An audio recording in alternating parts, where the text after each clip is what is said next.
Halo guys, selamat datang lagi di vlog aku. Jadi konsep video kali ini kita agak buat berbeda karena biasanya kalian nonton vlog, tapi video kali ini aku bakal bikin seperti dokumenter cerita. Karena sesuai dengan judul yang kalian baca, aku bakal ceritain ke kalian tentang perjalanan kita menuju ke negara 115. Jadi, sesuai dengan judul yang kalian baca, ini adalah land border crossing dari negara Djibouti 114 menuju ke Somaliland. Jadi, buat kalian yang kemarin baru nonton video Djibouti, dan ini adalah lanjutannya, di mana kita memutuskan buat cross land border itu sendiri. Tapi sebelum itu, kita bakal mulai dengan perkenalan. Mungkin kalian udah tahu aku, tapi belum tahu dengan temanku. Jadi, aku Michael. Aku udah traveling ke 114 negara, dan next ini kita bakal masuk ke negara 115. Dan aku suka banget keliling dunia karena kayak aku bisa ngelihat banyak hal yang baru, belajar banyak hal yang baru juga, kayak semakin bisa bersyukur dan melihat banyak culture yang sangat-sangat unik di dunia luar sana. Dan kenapa videonya seperti ini? Karena land border crossing itu dari Djibouti menuju ke Somaliland itu lumayan strict, jadi kita agak lumayan susah buat ambil-ambil gambar. Tapi kita pengen mendokumentasikan ini sebagai satu cerita seumur hidup, karena crossing borders selama 18 jam ya. Lumayan ya. Lumayan Pengalaman panjang yang mengesankan. banget dan lumayan deg-degan. Benar-benar. Dan itu yang pengen kita ceritain di sini. Nanti juga kita bakal tampilin beberapa footage yang berhasil kita tangkap ya. Kita shoot gitu. Dan silakan perkenalan diri. Ya, mungkin kalian belum kenal gue, nama gue Daniel, atau bisa panggil juga Edward. Dan gue barusan lulus dari FKUI, dan gue bakal mulai kerja sebagai dokter di UK mulai Agustus 2026. Jadi di antara waktu gue lulus dan mulai kerja nanti, gue memutuskan buat benar-benar memanfaatkan waktu itu untuk jalan-jalan dan keliling dunia, explore sebanyak mungkin. Dan saat ini kebetulan udah sampai di negara 114 juga, seperti Mike. Ya, kebetulan banget. Dan gue suka banget traveling karena sama kayak Mike tadi ya, sebenarnya banyak banget hal yang bisa kita lihat di dunia ini, banyak banget yang bisa kita explore, banyak banget hal yang bisa kita pelajarin juga dari segi alam, dari segi culture dan lain-lain, walaupun sejarah juga bisa dimasukkan dalam aspek itu juga ya.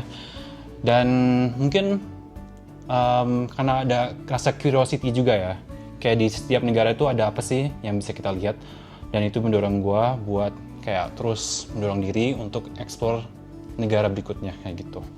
Kayaknya kalau udah mulai satu, negara berikutnya tuh pasti ketagihan gitu jadinya, bener-bener addiction gitu ya mungkin bisa bilangnya. Jadi mungkin kayak gitu aja sih. Nggak di plan, kayak nggak sengaja. Bener, negaranya tuh sama 115 gitu. Bener sih. Dan kita baru nge-plan trip ini pertama kali kita.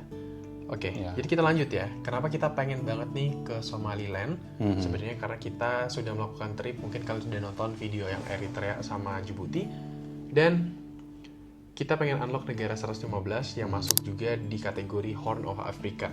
Dimana ya ada beberapa negara, salah satunya kayak Eritrea, Djibouti, Ethiopia, sama Somaliland gitu. Jadi sebenarnya mungkin kalau targetnya emang mengunjungi sebanyak negara, mungkin salah satu cara paling efektif itu ya emang satu area itu kita kunjungi itu dalam satu trip bareng-bareng. Jadi nggak bolak-balik kayak gitu bisa bilangnya kan.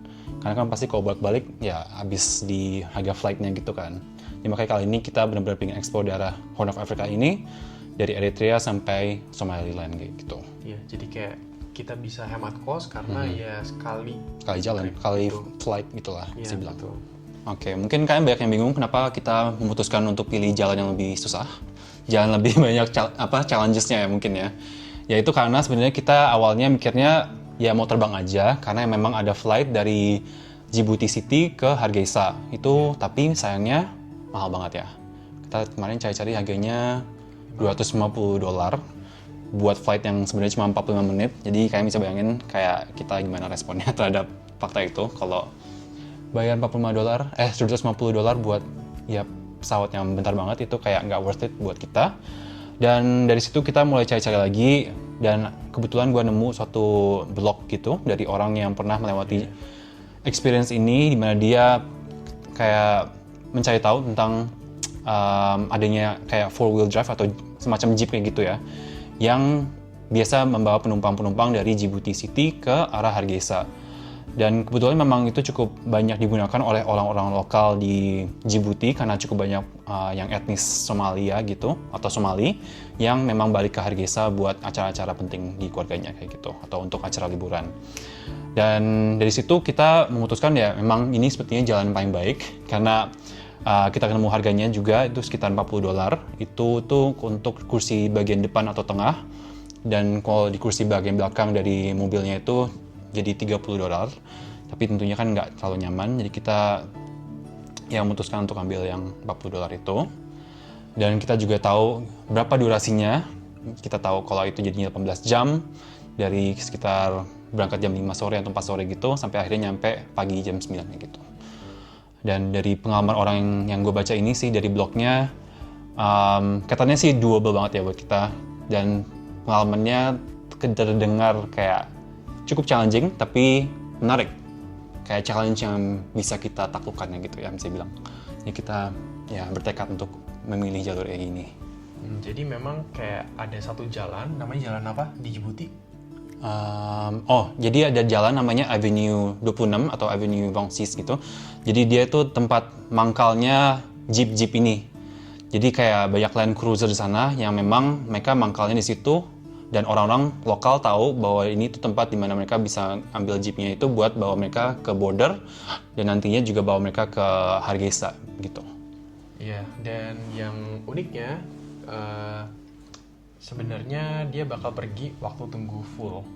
Dan kita mesti nunggu full, kayak depan tuh bisa 2 seat, tengah itu bisa 3 atau dan 4 belakang gitu. itu 2. Tapi kalau kalian bawa barang itu bisa ditaruh di atasnya. Benar. Nah, Ya. terus kalau misalnya kita kemarin itu cuma bawa backpackeran, jadi kan kita cari opsi yang hemat Tas banget, ransel gitu. pakai backpack itu kita nggak mau taruh di atas karena ada beberapa kamera dan laptop, mungkin kan barang-barang berharga dan paspor juga, kita takut tiba-tiba jatuh atau gimana.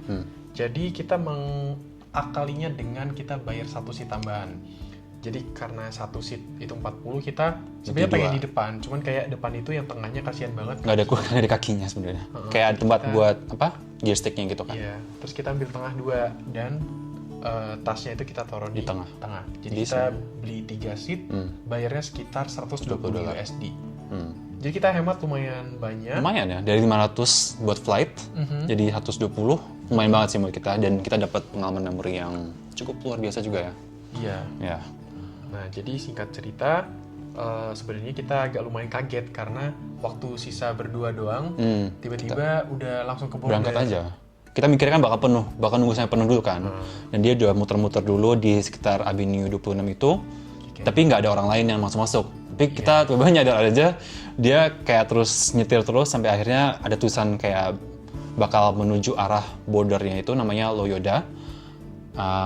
Jadi kita nyadar kalau kita cuma berdua di mobil itu sampai akhirnya nyampe di border.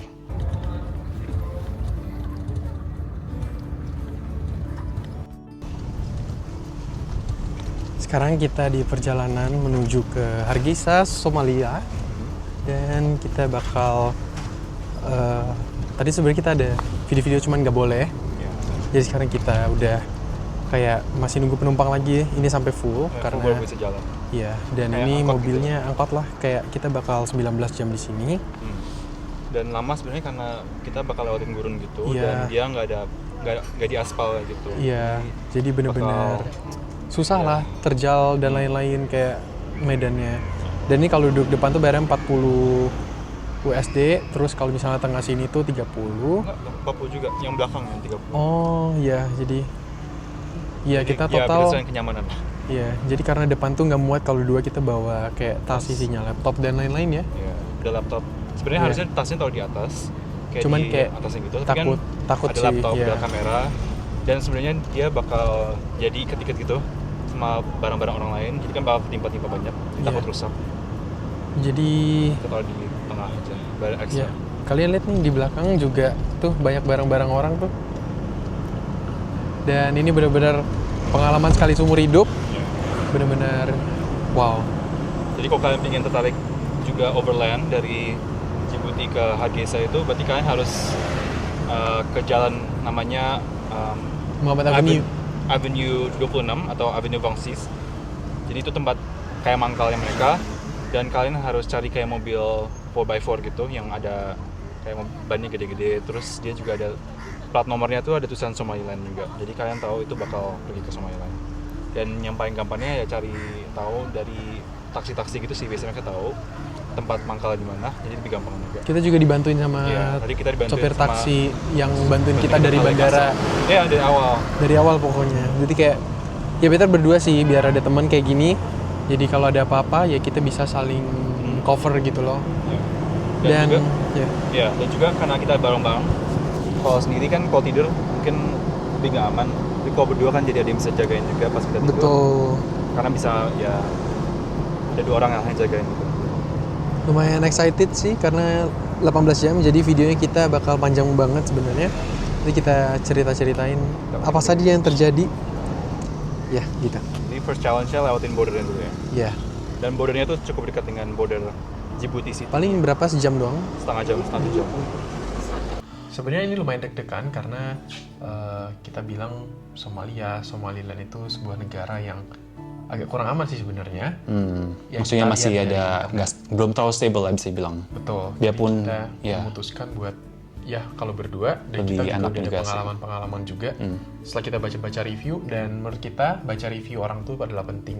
Itu penting banget sih. Jadi kalau misalnya gue nggak nemu si blognya itu dari orang yang pernah lewat jalur land crossing ini, Gak berani ya. kita kayaknya nggak bakal memikirkan ini. Kita nggak bakal kayak sampai mikirin kalau itu mungkin buat kita lakukan. Dan kita juga nggak dapet tips-tips penting kayak kalau tasnya itu bakal ditaruh di atas. Itu yang kita sebenarnya tahu dari blognya ini, bahwa tasnya itu bakal ditaruh di atas dan bakal diikat, mungkin diinjek-injek karena ya kan dia nggak lihat kalau tas ini tuh isinya ada laptop atau apa gitu. Jadi itu benar-benar penting sih kalau kalian juga pingin melakukan hal yang sama di negara-negara lain. Cobalah riset sebanyak-banyaknya juga di pengalaman-pengalaman orang, blog-blog orang kayak gitu, atau mungkin vlog kayak di YouTube semacamnya kayak gitu.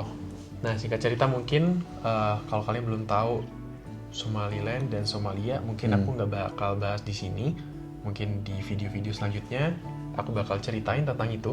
Tapi di sini lebih ke perjalanannya, dimana kalau kalian mau masuk ke Somaliland itu kalau dari Djibouti, kalau land border kalian bisa dapetin visanya tuh di Somaliland Representative Office yang ada di sini. Di Djibouti. Jadi kalian bisa kayak janjian dulu sehari itu udah kelar. Jadi hari begitu aku nyampe, kita langsung bikin visanya itu langsung ke kantornya gitu. Kalau si Daniel udah dapet di UK, Di London ya. harganya tuh 60 USD doang, dan aku juga kemarin 60 USD sama. Dan kita akhirnya dapetin visa itu secure sehari sebelumnya. Tapi ada hal-hal yang perlu dikumpulin dulu sih. Jadi kayak sebenarnya kalau di UK kemarin aku pas daftar nggak butuh kayak sponsor atau surat kayak rekomendasi gitu. Tapi kayak kemarin pas Mike mau minta visa, pas bikin appointment diminta itu kan ya, bikin sponsor letter, permit dan lain-lain. Dan untungnya kita ngurusin itu ya. Collab sih sama tour lokal di sana. Jadi kayak cari info lah tour lokal dan akhirnya untungnya sih ya. Untungnya dapet ya. Nah, lanjut ceritanya. Itu ada hubungan sama berikutnya. Dari kita sampai ke border ke Djibouti itu cuma 1 jam lah dari lancar lah. tempat itu, lancar. Jalannya bagus, kayak bener-bener aspal biasa, cepet. Dan orang imigrasi itu ramah. Dan akhirnya kita jalan. Setelah jalan keluar dari imigrasi Djibouti, ada kayak tuk-tuk, kayak bajai gitu yang nawarin kayak buat nungguin nyebrang nih ke depan. Sebelahnya sisi Somaliland gitu. Sisi Somaliland. Dan kita sebenarnya bagus banget view-nya.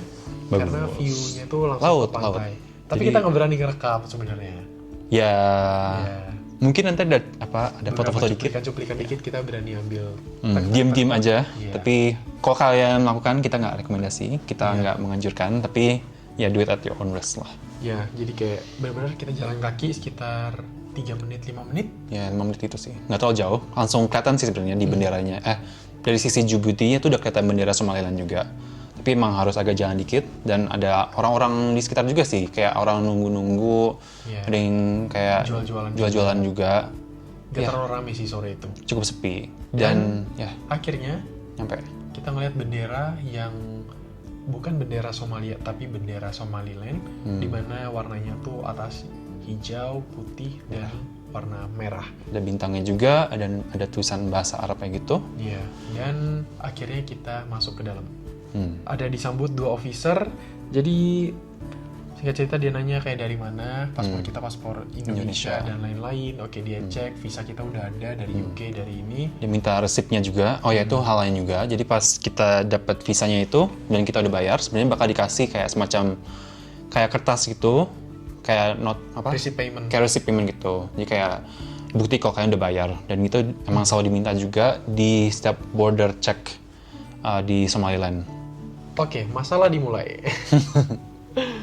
Jadi kita sebenarnya udah ada sponsor letter, permit, tapi satu hal yang ditanyain ketika dia sudah cap, tunggu sebentar kata dia. Jadi kayak kamu kesini kayak ada yang dampingin, terus kayak kita bilang, oh kita ada tour. Kita ada tour, kita udah ada sponsor letter dan itu bakal menjamin kita mau pergi ke satu tempat lah, Las Gil namanya gitu. Di dekat Hargeisa Iya. gitu. Tapi dia masih bilang kekeh kalau misalnya kalian butuh security escort atau satu tentara atau orang security yang nemenin kalian sampai ke Hargeisa itu sekitar 18 jam perjalanan. Di itu kita mulai lumayan Kayak bingung ya, ini bener atau kita mau Kena dipungli, kena scam, atau gimana gitu. Karena ya sebenarnya di internet gak ada yang bilang kita harus punya sih. Iya. Tapi ya dia nelpon tour company kita, Iya. tour company nelpon kita balik, Dan kita juga konfirmasi sama missionnya itu, yang mission di Djibouti. Dan mereka saling komunikasi lah gitu. Kita lempar sana sini. Lumayan lama ya, berapa menit gitu. Hampir 10 menit, 15 menit gitu. Kayak kita saling nelpon bolak-balik, kita saling mastiin aman semuanya. Dan si orang di embassy, bukan embassy ya, di mission yang di Djibouti itu confirm kalau memang kita butuh security ternyata. Security escort itu. Tapi dia bilang kalau seharusnya itu si tour company yang bayarin security escort ini. Jadi itu masalah lain yang muncul. Nah, masalah baru lagi karena aku kolaborasi. Jadi kan sebenarnya rate-nya tuh nggak terlalu oke buat Betul. kedua Maksudnya belah pihak lah. Jadi kayak jadi kayaknya dalam hati kayaknya ini biar lancar perjalanan, satu-satunya cara ya kita yang jalan bayar. keluar kita yang bayar. Ya. Nominalnya berapa? 100 USD US$. itu sih. Jadi kita nggak mau ribet karena di sana kita udah dilempar-lempar sama tentara-tentaranya yang bawa senjata. Bener Jadi sih. tentara-tentara di sana, kalau kalian belum pernah traveling keluar dan jangan dulu ya ke negara-negara kayak gini karena mungkin Butuh experience dulu di negara-negara yang mungkin lebih aman atau lebih tourist friendly gitulah. Karena mungkin kalau kayak Somaliland gini, dia kan nggak terlalu banyak turis ya. Biarpun sebenarnya ada pengunjung-pengunjung lain juga, tapi sebagian besar mereka tuh sebenarnya kerja kayak gitu datangnya. Jadi yang datang purely buat tourism atau sightseeing itu cukup jarang. Dan mereka pun sebenarnya agak kaget atau ya agak surprise gitulah buat dengar kalau kita tuh datang cuma buat sightseeing, buat tourism doang kayak gitu. tingkat cerita, jadi setelah beres kita akhirnya bayar $100 dan akhirnya ada satu orang yang ikut kita. Jadi dia bawa senjata, guys, senjata Apa? beneran AK-47. iya. Itu senjatanya aku tahu jenisnya dan bener-bener lumayan deg-degan sih, tapi kayak oke. Tapi orangnya muda sih, jadi kita kayak merasa agak lebih tenang juga. Ya, dan dia juga karena senyum-senyum juga. ya katanya dia emang cuma di sana buat bantuin kita juga kan. Iya. Kayak dia nggak minta apa dari kita dan emang ngebantu kita doang gitu sih. Jadi memang ditugasin buat temen kita sampai ke Hargeisa dan setelah itu kita ketemu beberapa penumpang lain yang jadinya itu tambah 3 orang baru, jadi akhirnya full. Jadi depan ada 3 Dua. sama sopir. Ya ada Terus pasangan di depan gitu, sama Kita ada berdua di tengah dan ada satu ada barang kita dan di belakang adalah tentara yang escort kita sama ada ada satu ibu-ibu gitu. Oke, singkat cerita, yang di belakang tuh yang bayar 30 yang murah gitu. Jadi kita lanjut jalan dan ketika kita udah keluar itu nggak ada lampu sama sekali. Jadi Ya, benar-benar bener-bener langsung medannya gelap. tuh kayak padang pasir dan semak-semak belukar kayak gitu. Kayak bener-bener situasinya lumayan dingin sih waktu itu dan banyak pos-pos juga. Ya. Sebenarnya pas kita keluar udah rasanya aman-aman aja sih rasanya awalnya. Tapi muncul problemnya itu setelah kita di rest stop pertama gitu, sekitar berapa ya? 1 jam mungkin ya. Iya. 1 jam Kita akhirnya nyampe di resto pertama, itu pada keluar semua buat makan-makan, ke toilet kayak gitu-gitu. Dan sampai situ juga masih aman. Kayak kita makan-makan nyemil-nyemil doang, mungkin setengah jam gitu aja ya. Abis itu kita semuanya balik ke mobil lagi, udah ngumpul semua, akhirnya kita lanjut dikit, terus kita diberhentiin lagi gitu. Kayak ada pos berikutnya lagi. Dan situ yang diminta turun cuma kita berdua doang. Karena kita punya paspor Indonesia gitu kali ya. Yang lainnya tuh Djibouti atau Somalia. Ya. gitu. Dan kita disuruh turun dan kita diminta paspornya dan dia minta kayak bukti pembayarannya gitu. Dan masalahnya itu karena gue pembayaran di UK, jadi gue nggak punya kertas dokumen fisiknya, gue cuma ada fotonya gitu. Dan jadi sempat ada kayak semacam kebingungan dikit gitu lah, karena si Mike kan punya kertas aslinya gitu, sedangkan gue nggak punya. Jadi agak bingung, kayak dia minta gue nunjukin kertasnya ke dia, tapi padahal gue nggak punya karena cuma ada fotonya doang gitu. Jadi kayak cepet agak bingung juga sih antara kita dan Bingungnya mereka. adalah karena ya sebenarnya kalau satu negara itu dia lihatnya kan udah visa. Jadi waktu kita apply visa juga kayak kemarin di Djibouti dia udah lihat sponsor letter dan lain-lain. Tapi yang ini tentaranya dia malah cari resip-resip Iya, pembayarannya gitu. Dan itu kayak bikin bingung sebentar. Tapi akhirnya lumayan ngebantu juga. Membantu. Sebenarnya escort kita karena dia bantu jelasin Sama si supirnya juga. Si supirnya kan bisa bahasa Prancis sedikit, jadi bisa bantu komunikasi sama kita juga karena dia bisa bahasa Prancis dan bahasa Somali gitu. Jadi antara kita dan si petugas officer yang minta paspor kita itu, kita bisa ya bantu jelasin gitu sih. Dan sebenarnya yang gue baca di blog-blog orang ini, kalau misalnya kita nggak punya resepnya itu, nggak punya bukti pembayarannya, dia bakal minta kita bayar dia lagi sebanyak $60 gitu. Jadi sebenarnya mungkin dia cari-cari alasan sebenarnya buat kita bayar tambahan ke dia gitu. Tapi kebetulan dia terima aja kalau kita punya foto, dan kebetulan dia dibantuin juga sama security escort sama supir kita juga. Dan akhirnya paspor kita dibalikin dan kita boleh lanjut lagi gitu. Oke, singkat cerita udahlah kayak di jalan udah mulai sekitar jam 9 itu udah gelap banget. Mungkin yang berpapasan di padang pasir itu cuma truk-truk gede yang bawa mungkin kayak beberapa barang-barang supply. Sebenarnya keren juga sih. Kayak ini truk-truk gede banget yang kayak ya isinya banyak barang, tapi mereka bisa lewatin tembus padang pasirnya gitu ya, yang bener-bener naik turun gitu. Dan benar-benar kayak jalannya berdebu banget. Tapi untungnya mobil kita itu ada AC-nya. Jadi kayak kalau ditutup, meskipun kayak kita udah skeptis ini mobilnya pasti jelek banget. Iya bener banget sih. Soalnya pasti AC angin cepoi-cepoi. Dan yang kita baca di blog itu kayak dia bilangnya kayak menderita panas, berdebu. Tapi nyata kita nyaman-nyaman aja ya di mobilnya. Karena mungkin kita ada tempat buat taruh tas itu, jadi kita nggak merasa terlalu sempit juga. Dan menurutnya karena nggak terlalu panas juga, karena lagi musim dingin, jadi nggak terlalu gerah gitu rasanya juga ya. Nah singkat cerita udah lewati beberapa pos, udah santai sih, kayak nggak ada pengecekan lagi. Dan sampai di mungkin pos 7, pos 8 kayak ibu-ibu di belakang tuh muntah, kayak bener-bener mabok banget. Mabok darat tapi gitu untungnya, ya. karena kita bayar lebih, jadi di tengah tuh nggak terlalu gimana-gimana. Dan menurutku juga sebagai orang Sumatera, kayak di Sumatera mungkin jalan-jalan tuh kayak Sumatera zaman dulu, yang bumpy road dan lain-lain. Dan menurutku ya biasa aja sih, kayak ya nggak terlalu parah. Soalnya kita kayak ekspektasinya bener-bener kayak bakal nggak nyaman banget, bakal mogok, bakal berhenti, bakal kenapa-kenapa. Tapi ternyata lancar-lancar aja. Jadi kita bener-bener bersyukur banget, kita selama sampai sekitar jam 1 itu benar-benar lancar. Ada beberapa pos gitu berhenti, kadang kita juga berhenti tengah jalan buat toilet break gitu.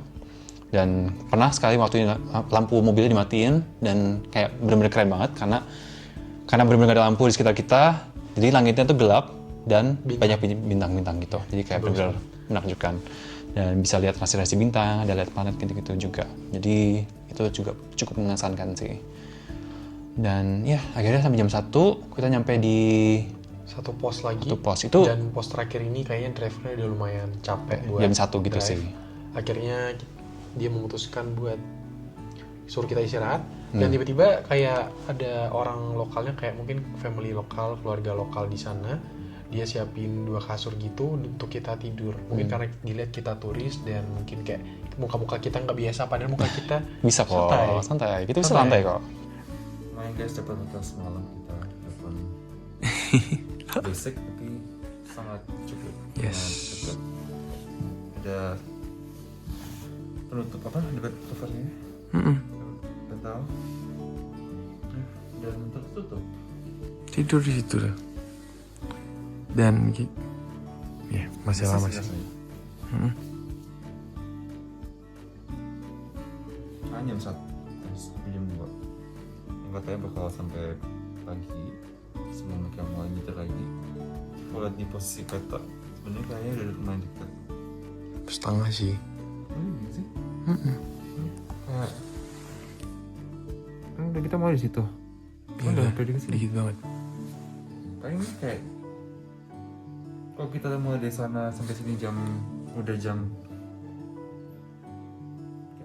sekitar 6 jam lebih. Berarti jam situ paling 2 jam lagi, 3 jam lagi. Jadi udah nyampe sih berarti. Oke. Cuman yang menurutku yang agak sebenarnya itu part-part biasa, yang menurutku agak luar biasa itu kayak setiap pos-posnya itu kayak semua orang tuh bersenjata lengkap sih. Benar. Iya, kayak bawahnya AK-47 kayak bener-bener Dan nggak lengkap. cuma satu orang doang, kayak benar-benar ada beberapa tentara gitu. Orang-orang kayak muka-mukanya masih muda tapi kayak bawa senjatanya lengkap banget Benar, dan benar. lain-lain. Dan Oh, ya. akhirnya kita ya pas sampai pos terakhir tuh udah aman lah, udah kayak capek Ya, tidur. tidur enak sih. Sebenarnya kasurnya enak. Ada spray baru bersih gitu, kasih selimut juga. Dan karena mungkin udah capek, kita bisa langsung tidur sih kayak.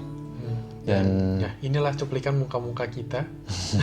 oh ya, Bener-bener kayak capek, hmm. tapi kita juga kayak udah ngantuk. Jadi kita langsung tidur 3 jam dapat dan akhirnya kita bangun lagi sekitar jam 6 pagi.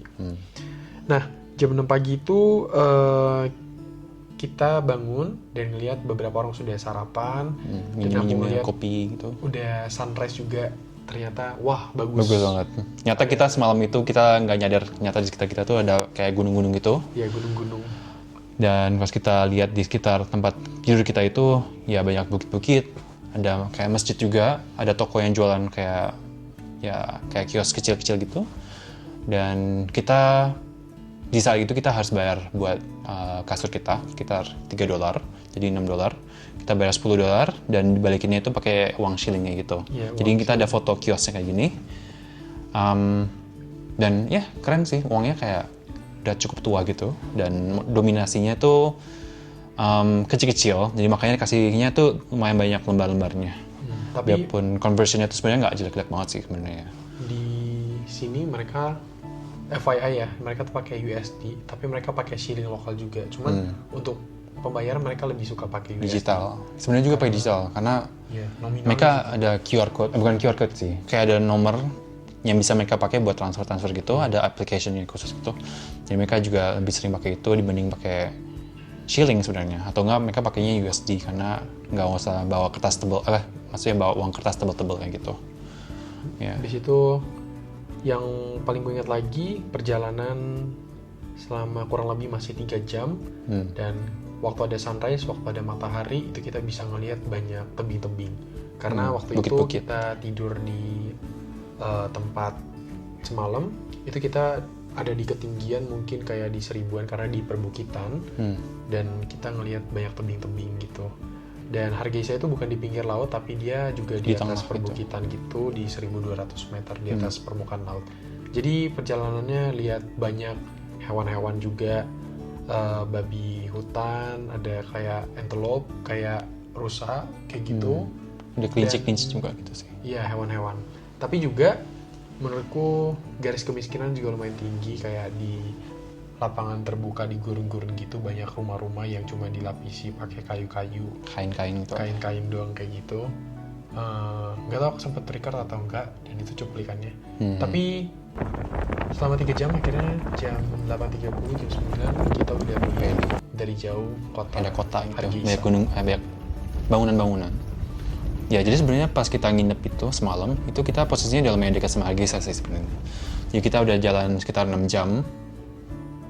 Dari jam kita tinggalin pos imigrasi itu sekitar jam 6.30 dan kita nyampe di tempat nginep itu sekitar jam 1.30 kalau nggak salah ya. Jadi itu udah sekitar ya 6-7 jam. Iya. Dan kita nginep sekitar 3-4 jam sampai akhirnya nyampe di Hargeisa itu jam 9. Jadi total perjalanannya perjalanannya sekitar 9-10 jam kali ya. Ya. Tapi Total kalau non-stop. Tapi totalnya dari awal kita masuk ke jeep sampai akhirnya nyampe di Hargeisa itu berarti sekitar 17-18. ya dari jam 4 sampai jam 9 pagi ya. Jadi cukup lama. Biasa sih ya. Tapi sebenarnya ya nggak separah itu karena lagi-lagi banyak berhentinya. Kita sering keluar buat jalan dikit biar nggak pegel. Kita dapat banyak rest stop gitu juga dan mobilnya cukup nyaman, ada AC-nya dan nggak terlalu panas juga. Jadi sebenarnya nggak separah itu. Jadi kalau teman-teman ada yang pingin melakukan hal yang sama, sebenarnya doable banget. Jadi mungkin ada ajak teman juga kayak gitu sih. Ya, jadi ini pengalaman seru. Kita unlock negara ke 115 dan experience ini mungkin cuma sekali seumur hidup. Kalau kita tanya ke diri kita sendiri lagi kayak mau nggak ngulangin kayak gini, sebenarnya hal-hal pertama adalah concern safety-nya sih. Concern safety-nya sebenarnya ternyata setelah kita lakuin ya safety-nya aman-aman aja. Mungkin kalau sendirian itu agak lebih takut karena kalau berdua ini lebih better kita bisa sharing cerita dan lain-lain, jadi kita nggak perlu terlalu takut gitu. Mungkin kayak dalam hal keamanan barangan juga ya, karena kan kalau misalnya tidur sendirian kan mungkin nggak terlalu nyaman buat ninggalin barang kita sendirian gitu kan, karena nggak ada yang jagain. Tapi kalau berdua kan ya lebih enak lah, kayak ada satu yang bisa jagain atau enggak setidaknya bisa saling jagain ya. Udah sih, itu pengalaman cerita kita ke Somaliland. Mungkin negara yang belum pernah kalian dengar, tapi untuk status politik kita bakal bahas di selanjutnya, karena nanti ada beberapa vlog di Somaliland. Tapi intinya cerita ini kita udah berhasil masuk ke daerah ini. So, mungkin cerita ini bakal jarang banget didengar karena mungkin jarang ada yang ke tempat ini dan bisa sharing ke kalian. Jadi semoga video ini bisa kayak jadi cerita buat kalian, menginspirasi. Kayak apa yang kita lakukan, kalian juga bisa lakukan. Iya. Dan sebenarnya kita juga bangun karakter juga ya sebenarnya. Karena mungkin awalnya kita dengar ini kayak bakal repot, bakal susah, bakal agak menderita gitu. Tapi karena kita udah lewatin ini, kita jadi merasa cukup lebih confident juga. Kalau misalnya lain kali kita perjalanan di negara lain yang ada line crossing juga atau ada perjalanan cukup panjang juga, kita bakal nggak sekhawatir itu, kita bakal lebih nyaman juga karena kita kira-kira udah tahu lah kira-kira bakal apa aja yang bakal kita lewatin, kita tahu apa aja hal yang mungkin terjadi, apa aja yang harus kita siapin juga kayak gitu. Cukup bagus buat life lesson juga kayak gitu sih. Kalau gitu, nantikan cerita kita di Somaliland selanjutnya. Sampai jumpa.